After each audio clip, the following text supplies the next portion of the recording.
हिमगिरी गुहा एक अति पावन, हिमगिरी गुहा एक अति पावन, हिमगिरी गुहा एक अति पावन, हिमगिरी गुहा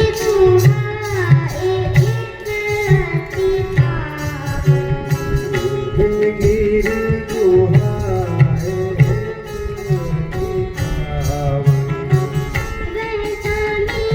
अति पावन,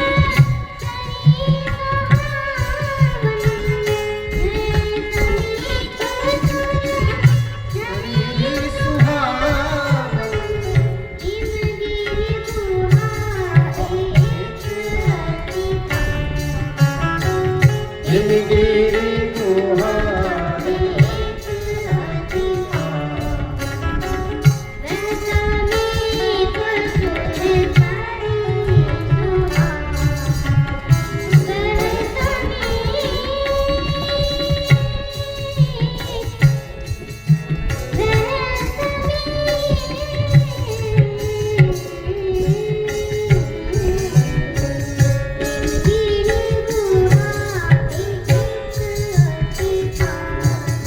शब्द को सहसना केवल राग शंकर के महाराज की तरफ से 5 रेत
हिमगिरी गुहा एक अति पावन।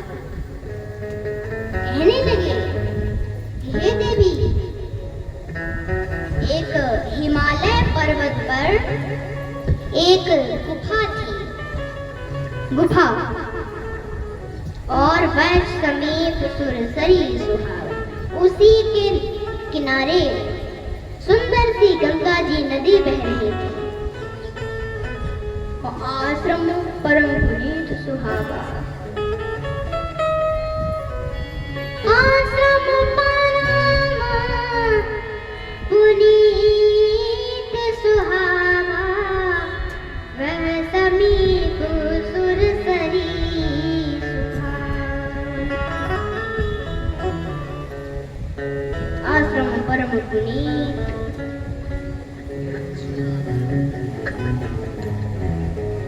वह आश्रम परम पवित्र था। और पवित्र क्यों था? क्योंकि उसी के किनारे गंगा जी नदी बह रही है। यहाँ गंगा जी नदी बहे, चाहे जो हो सब पवित्र हो जाएगा। तो वो पवित्र था आश्रम, और बड़ा सुहावना था। आश्रम परम पुनीत सुहावा, सुहावना भी था। देख देव ऋषि मन अति भावा। देवर्षि नारद उसी रास्ते से निकले, तो देखा ये बड़ा सुंदर आश्रम है और नदी भी बह रही है। अच्छा आश्रम है। तो देख देव ऋषि मन अति भावा, मन को अत्यंत अच्छा लगा, बड़ा सुंदर लगा। क्या मन में विचार आया कि निरख सैल सरी विपिन विभागा, भयम रमा पति पद अनुरागा। बड़े बड़े वृक्षों को देखकर, बड़े बड़े नदियां, बड़े बड़े तालाब, बड़े बड़े पहाड़ों को देखकर नारद जी के मन में विचार आया कि भगवान का भजन किया जाए यहीं बैठकर। नारद जी के मन में ये था कि भगवान का बैठकर भजन किया जाए, सैल सरी वृक्ष जंगल सबको देखकर।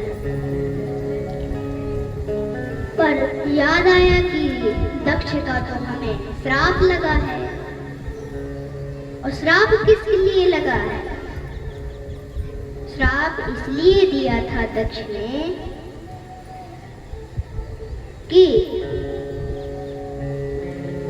प्रिय सज्जनों, दक्ष के पुत्र हुए और दक्ष के पुत्र वन में तप करने के लिए गए, तपस्या।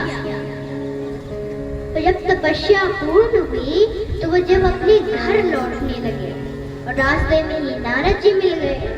तो नारद जी ने कहा कि कहाँ जा रहे हैं? बोले कि तपस्या करने आए थे, तपस्या पूर्ण हो गई इसलिए अब घर जा रहे हैं। अच्छा, घर जा रहे हैं? घर में रहकर क्या करना है? जब तप कर लिया है तो साधु ही बन जाओ। साधु बनो, तप करो तो साधु बनो, साधु ही बनने का अच्छा है। यदि तप किया तो साधु बनो।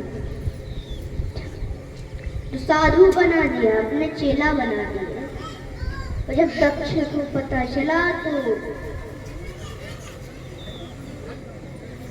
उसने सुना कि हमारे पुत्र गए थे, पुत्र बाबा बन गए, तो बड़ा क्रोध आया।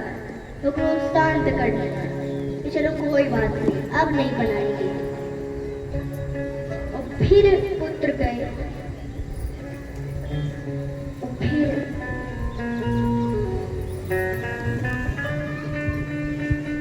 तपस्या करने लगी। भी तपस्या पूर्ण हुई, पूर्ण वो भी घर जाने लगी। नारद जी ने फिर चेला बना लिया। अब तो बड़ा क्रोध आया, क्रोध में भर गए। तभी नारद जी मिल गए। बोले, क्या हुआ दक्ष प्रजापति जी? अब प्रेम से मीठी वायु बना तो दिया था बाबा, और क्रोध में भरे थे दक्ष जी। तो बोले, कुछ नहीं हुआ। आज बोले तो क्रोधित क्यों दिख रहे हैं? क्रोधित इसलिए हूँ कि तुमने हमारे पुत्रों को बाबा बना दिया है, इसीलिए हम भी आपको श्राप देते हैं कि आप भी कहीं एक जगह नहीं ठहर पाएंगे। नारद जी ने कहा, वाह, अच्छा श्राप दिया।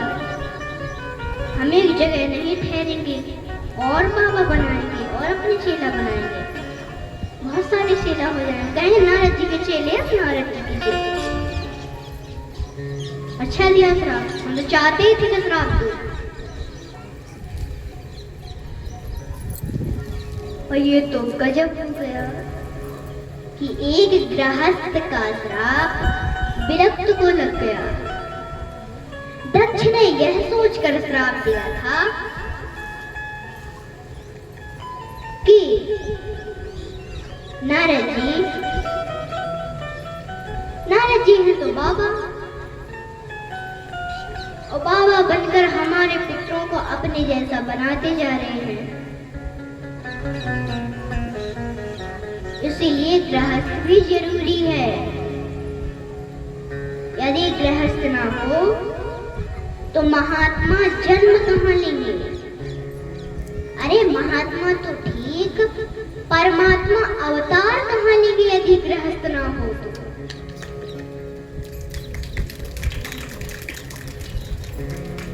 यही सोच कर दिया।